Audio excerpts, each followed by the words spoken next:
Two River Theater in Red Bank, New Jersey, announcing an experimental virtual Little Shakespeare education program, Tiny Shakes, Romeo and Juliet. High school students are being encouraged to submit video auditions for this wonderful program by March 1st. And joining us on the WBGO Journal to talk about the exciting program is Em Weinstein, who has adapted and directed Tiny Shakes, and Two Rivers Education Director Kate Cordaro. Kate has served as Two River Theater's Director of Ed since 2004. Thanks for joining us. Thanks for having us. Thank you. So let's talk about Tiny Shakes. When it comes to Romeo and Juliet, I know Romeo and Juliet, I heard you in a workshop, Em, talk about all your thoughts and feelings. This goes really deep for you. But tell us first how you got involved with Two River Theater, because I know you directed Twelfth Night for the Little Shakespeare production there at Two River Theater. How did the relationship begin? It began through a professor. I was in grad school at Yale School of Drama, and a professor there recommended me. I've been passionate about Shakespeare my whole life and was really big Shakespeare nerd when I was a little kid. And yeah, I interviewed for the position when I was still in grad school, and was so excited to work on Twelfth Night last year, and really fell in love with the theater and the teen actors. And I think it was such a beautiful experience for me and for the other professional designers and artists who I brought with me. So I'm so happy to be back in a slightly different incarnation, but hopefully with the same spirit. And correct me if I'm wrong, but during that workshop, you had said there's really nothing that you love more than Shakespeare. Is that true? Yeah, I mean, yes, I love Shakespeare. I think Shakespeare taught me so much about gender and identity and falling in love and language. And I'm mostly a writer these days. But what I love about working on Shakespeare is you kind of get to write using his incredible language, but you get to contemporize it and bring new stories and make it sing in a time that's 400 years later, but wherein the words are often still relevant and sometimes not. But what's fun about Shakespeare is you're not going to break it. So you can have a lot of fun. And I think Romeo and Juliet, I mean, most people in the West have read this play or know it or have seen a movie. So what's so fun about it is that people come in with all of these preconceived notions, some of which are useful, some of which they want to throw out, and you can really play with an audience. And even in Shakespeare's time, this play was, the story was pretty well known, and he tells you in the first chorus exactly what's going to happen. So really what you get to do is play with what that means now. And I think especially for teens, it's a really, really fun play to tear apart and dig into and like take a both, deeply thoughtful and irreverent eye to. We're going to get into more. I know that you talked about in the chorus of Romeo and Juliet. Yeah, you're told of what's going to happen, but in your minds, it's almost completely opposite of what really happens during the course of the play. We'll talk about that a little bit more when it comes to how things turn out. Kate Cordaro, you have really, from the ground up, as the artistic home for thousands of students through these programs like A Little Shakespeare, Metro Scholars, Monday Masters, Playdates, Spectrum Theater residencies, summer intensives, theater works, relaxed performances, a vibrant student matinee series. Boy, you can't put that all on your business card, but these are all because of your time at Two River Theater. First of all, congratulations for what you've done there. Tell us why you're so excited about Tiny Shakes, Romeo and Juliet. Thanks, Doug. I am very excited about Tiny Shakes because it's really using this time and place where we are now and all of the restrictions that are put on us, and having the creativity come out of that. I loved having conversations with Em where they were very adamant about like, let's really use this as an opportunity. And Em really brought the theater along to their vision of this idea. And I'm thrilled by it and I love it.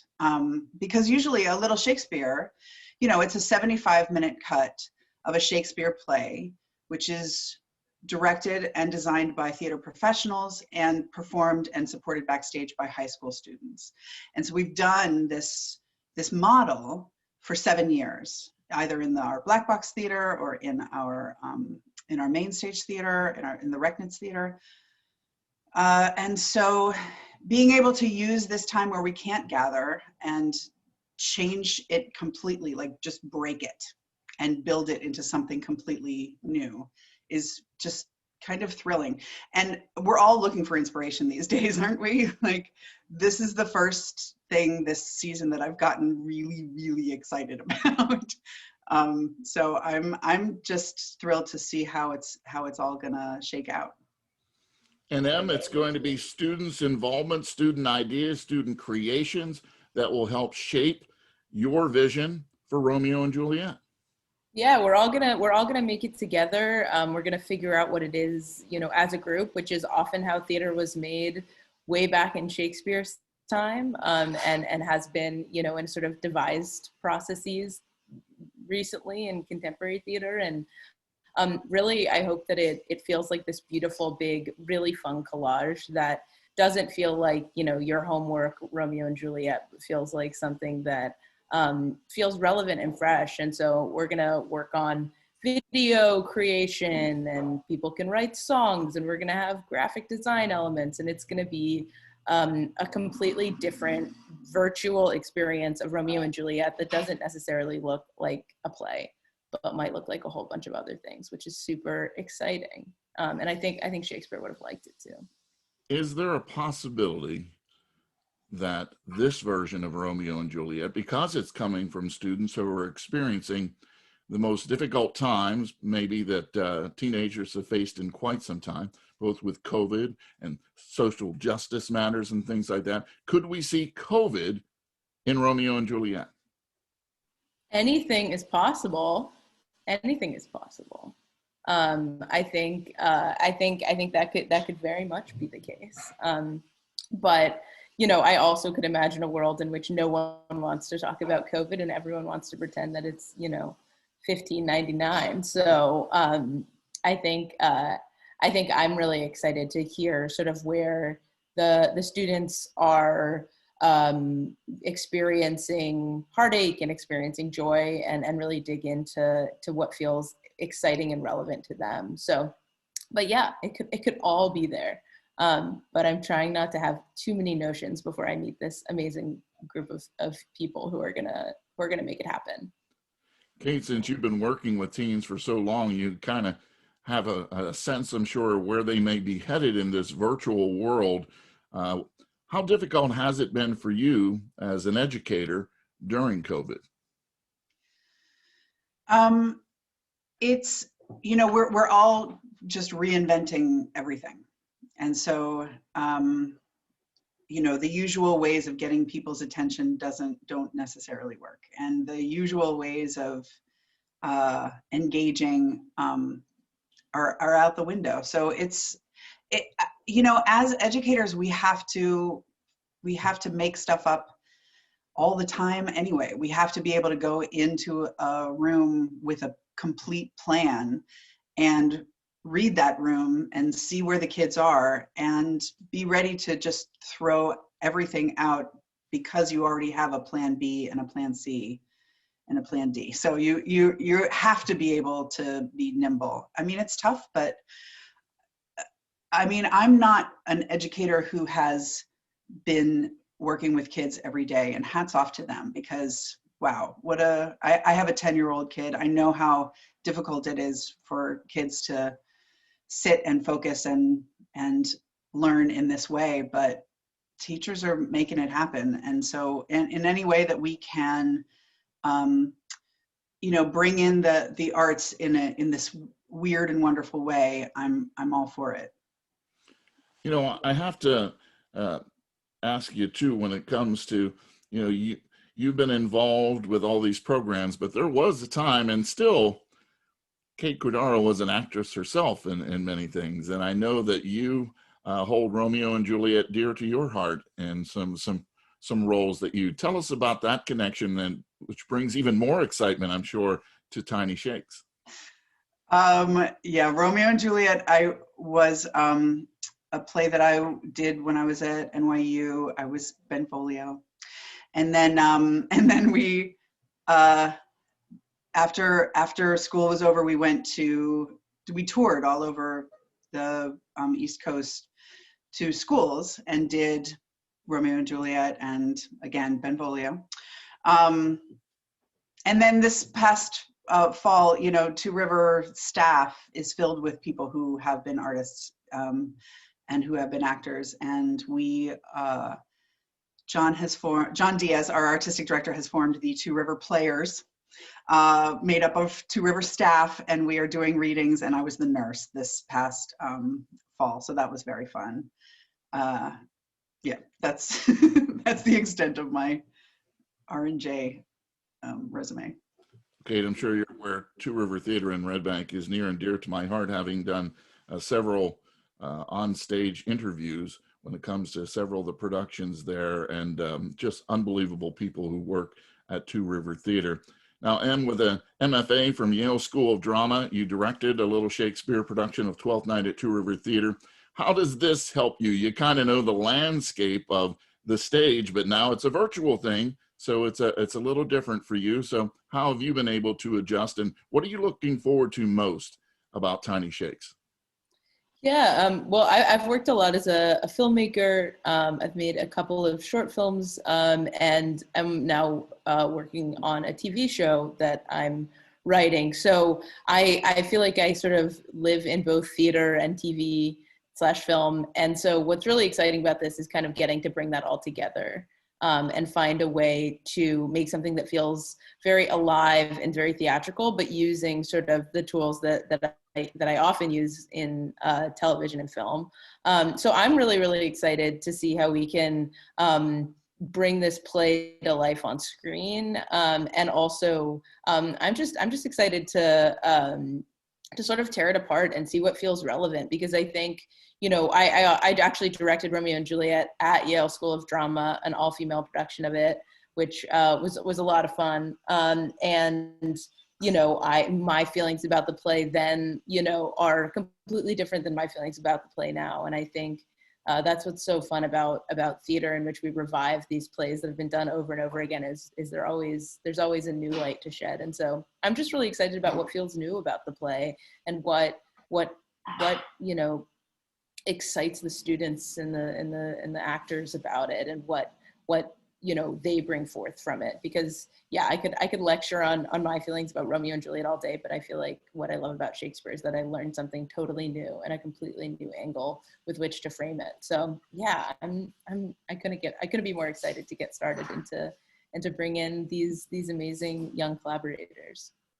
I can certainly feel your energy watching your workshops, that it would be very easy to get involved in a production that you are leading. But these are serious topics in Romeo and Juliet, as you talk about. You talk about the fact that they both end up taking their own lives in the end, and that mental health issues. And you even mentioned that, for you growing up, you face some of these things. How do you put yourself into the shoes, and is this a help for you to have a topic like this, or does it bring back memories that maybe are difficult for you? No, I mean, I've luckily worked through a lot of my teen trauma, and now use it to make art, which, I hope for all of us.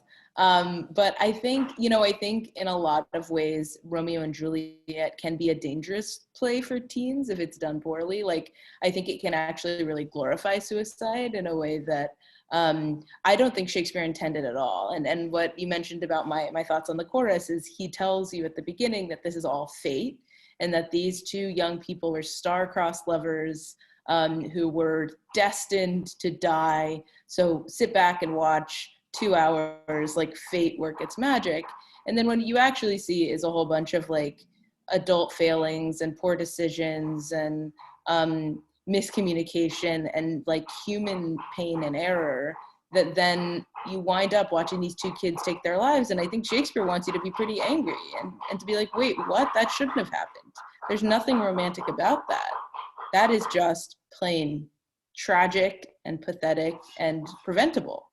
And I think that resonates with me, and hopefully resonates with the kids I work with too. And I think, you know, it's an anti-teen suicide piece in a lot of ways. But I also think that there's you know, there's so much other right material in this play about falling in love and about having crushes on your best friend who doesn't like you back, and about, you know, getting into fights. And there's so much there that I don't want to say that, you know, our entire process is going to be like, oh, look at suicide and mental health, because frankly, that might not be what's interesting to the students. And I really want to hold their voices up and not to, you know, completely direct it where I want to go. Cause I've done my version of Romeo and Juliet that's about teen suicide, and you know, I'm very willing to look at that again. But I also think that that might not be the most pressing issue on these actors' lives. So that's kind of the joy of this process, is we get to sort of follow the desires and the excitements and the passions of this group of teens. And so we'll see what happens. We'll see what part of Romeo and Juliet is the most resonant. I think one of the key words that you've said is choice. The actors in this play had a choice. The people who are putting together this project have a choice and have all kinds of creative ways. Give us some of the things that, you know, they may be doing, so we get a sense of, you know, how these students who are thinking about submitting, what can they do? I mean, there's going to be acting. Like we might make some short films. We might make some TikTok videos. We might make some graphic novels. We might make some dance pieces. We might write some, you know, original music. We might write some weird ass fan fiction. Like, you know, they're like, I mean, I, as a kid, was obsessed with old movies. Like, if someone comes and wants to make a super cut of, you know, some old black and white movie and redo the whole thing so it's actually the plot of Romeo and Juliet, like, that would be cool too. Like, there's sort of we're going to start with a super wide net where people are going to just bring all of their wild, crazy ideas. And from there, we're going to channel it down into a collage that like makes sense with itself. So it might be like the entire play told through TikTok videos, or it might be an interactive website that brings you through each act of the play in a different medium. I think the only limitation is, you know, what you're able to make in your imagination with pen and paper, with your iPhone, with your body, with your guitar. And frankly, that's pretty limitless. So I'm really, really, really excited. And I would just say, like, for students who don't know if they want to act or who have no interest in theater, like, that's totally fine. There's so many ways to come at this material, and pretty much anyone can bring themselves and find a way to be creative and to have a voice through this material. So I just encourage everyone to audition, to ask us questions, to engage with us, because we want your voices and we want you in the show. We're speaking with Em Weinstein and Kate Cordaro here on the WBGO Journal about Tiny Shakes, Romeo and Juliet. You know, as an accomplished teaching artist and director, Kate, you've worked with the Monmouth and Ocean County Teens Arts Festivals, and there's a lot of teen when you talk about Kate Cordaro. You mentioned you have a 10-year-old, so eventually that 10-year-old is going to become a teen as well. But what is it about working with teens that has been so enjoyable for you? You could be doing many other things. You choose to work with teens and be an educator and really work with shows. Why is that? They're the best. I mean, they're just the best. They're really, they are life affirming. They are such a mess. They are so wonderful um, and insightful and questioning, and uh, it's they're the most pure people that there are, you know, and they're really just finding their way, just like all of us, but they're just doing it out loud and bigger than you know. They feel things deeply, and they feel um, and they just thrill me to death. Like I really just um, love to hear the things that they're thinking, and love to ask them questions and have them just blow my mind. They're really just the best people. Misunderstood and just the best. And you know, and when in rehearsals last year with Em and 12th night, you know, Em has just such a great way of creating an ensemble. And this group of teenagers who all came together to work together on this piece really, you know, especially in theater, a lot of times they're kids from all over who perhaps feel isolated where they are, and they come together in this place, like a theater, and they're accepted and encouraged to just be themselves and find out what the best version of themselves is, and Em was really great at that, and so I'm excited to see how that works in this format. But teenagers are yeah, I mean, they're really hard, but they're excellent people, and I'm excited and scared for when my son becomes one. And you know what's fun about interviewing you is that you've already answered one of the questions that I usually ask guests, and that is, if William Shakespeare was back on this planet, what would some of his thoughts be? And when I listen to your workshop, you bring that up with the students. And so what would be the comment that the English playwright would have about this virtual version of Romeo and Juliet, Tiny Shakes, that would mean a lot to you? I think, oh gosh, I don't know what comment, but um, I think if it's surprising to him, that would be great. I think, you know, I think Shakespeare would be like very confused as to why we're still doing his plays if he showed up again. I mean, I think he'd be like happy about it, but probably like, wait, what? You know, he was a working class guy who wrote to make a living, who, you know, was working with actors who were in their teens, who, you know, was really a work-a-day writer. And it's amazing that his voice has lasted this long and is so incredibly brilliant. But yeah, I mean, I think also I'm a little bit, you know, of the mind that I don't care what he thinks is the other truth. And I sometimes bristle at like the super reverent readings of Shakespeare that oh my God, it's not exactly how he would have done it. And I'm like, of course it's not. You think that if Shakespeare had electricity and like body mics, he wouldn't have used them? Of course he would. Like he used every tool at his disposal. And so why shouldn't we? And I loved seeing theater at the Globe when I was a kid with the Elizabethan costumes and all of that. But in my book, like what's so great about Shakespeare is it does not have to be handled with kid gloves. And it's there for us all to use and to interpret as we wish. And you know, if I can forgive him his racism and sexism, he can forgive me changing the plot of his play if I want to. So with that in mind, a day with Shakespeare, you have him at your disposal. You can take him anywhere you want in 2021. Where are you going to spend the day with Shakespeare? Oh gosh, that's a very, very hard question. I don't know. I guess I would take him. I mean, I don't know. I'm from New York, so I'd be like, we go on a walk around New York. Shakespeare in the Park. Yeah, I don't know. I'm sorry. Shakespeare in the Park. I don't know. I'd be like, here, watch. I don't know. What my answer to that question is. I think I often don't think of Shakespeare as a person. I think of Shakespeare as like a body of work. So it's hard for me to sort of even imagine who he was, to be completely honest with you.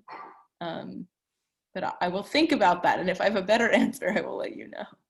If you're a teen watching this right now, or you're a parent of a teenager and you want to get them involved, we certainly understand why, because our appetites are certainly there now after listening to both of you. Kate, once again, what are the details? How do they get the information to you so this can all work out? So all of our information is on our website right now at www.tworivertheater.org. And you can find it through the education pages there. And there's a whole list of the things you need to do. You need to fill out a Google form and look at the schedule, make sure that you can, do the work, and all of the prompt for how you submit your video, it's all there. The great thing about this is, our rehearsals are in the Eastern time zone. If you are able to make those rehearsals, you can audition. So we have some kids in Georgia who have signed up for auditions already, just because they have enthusiastic teachers who know about Two River and are excited about it. And so if you can meet us where we are in our time zone, audition. Californians, Alaskans, whoever it is. So one last question that I'd like both of you to answer here on the WBGO Journal. Outside family and Two River Theater family, who gets the first view of Tiny Shakes for both of you? Kate, we'll have you go first. I mean, it's going to be my kid. It's going to be my son. He has seen a couple of the Little Shakes performances. He's not a theater kid per se, but I think, man, the kid loves TikTok. So he's going to be really excited about the way the story is told. Em? I'm really excited for the teens who did it last year to see this, and I'm really excited for teens like across the country who make theater and who want to engage in theater and can't because of COVID or because of their location to see it. I think they're the audience I'm most excited about.